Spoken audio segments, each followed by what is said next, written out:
ನಮಸ್ಕಾರ ರೀ. ನಮ್ಮ ಕರ್ನಾಟಕ ಮಂದಿಗೆ ಇವತ್ತು ಮತ್ತೊಂದು ಸ್ಕೂಟಿ ತೊಗೊಂಬಂದಿನಿ ನೋಡ್ರಿ. ಆಕ್ಸೆಸ್ 125 ಅದ. ಇದರ ಗಾಡಿ ಮಾಡೆಲ್ ಬಂದ್ಬಿಟ್ಟು ನೋಡ್ರಿ 2017 ಮಾಡೆಲ್ ಗಾಡಿ ಅದ. ಸೆಕೆಂಡ್ ಓನರ್ ಮ್ಯಾಗ ಗಾಡಿ ಅದ ರೀ. ಎಲ್ಲಾ ಪೇಪರ್ಸ್ ಕ್ಲಿಯರ್ ಅದಾವ. ಗಾಡಿ ಮ್ಯಾಗ ಲೋನ್ ಇಲ್ಲ, ಏನೂ ಇಲ್ಲ. ಎಲ್ಲ ಪೂರ ಪೇಪರ್ಸ್ ಕ್ಲಿಯರ್ ಅದಾವ. ಫುಲ್ ಪಾಕೆಟ್ ಬಜೆಟ್ ರೇಟ್ದಾಗ ಅದ ನೋಡ್ರಿ. ಫುಲ್ ಸಸ್ತಾ ರೇಟ್. ಎಷ್ಟಪ್ಪ ಅಂದ್ರೆ ಬರೀ 42,000 ರೂಪಾಯಿ. ಮುಂದೆ ಬಂದ್ರಪ್ಪ ಅಂದ್ರೆ ಮತ್ತೆ ಇದ್ರಾಗ ಹೆಚ್ಚು ಕಡಿಮೆ ಮಾಡಿ ಕೊಟ್ಟಿರ್ತೀನಿ ರೀ. ಫಿಕ್ಸ್ ರೇಟ್ ಏನು ಇರೋದಿಲ್ಲ.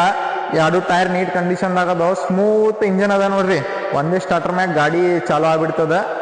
ನೀವು ಒಂದ್ಸತ ಗಾಡಿ ಚೆಕ್ ಮಾಡ್ಕೋರಿ. ಎಲ್ಲಿ ಬರಬೇಕಪ್ಪ ಅಂದ್ರೆ ಲೊಕೇಶನ್ ಬಿಜಾಪುರ ಕರ್ನಾಟಕ. ಮ್ಯಾಗ ನಂಬರ್ ಹಾಕಿರ್ತೀನಿ, ನೋಡಿ ಕಾಲ್ ಮಾಡ್ರಿ, ಗಾಡಿ ನೋಡ್ಕೋರಿ.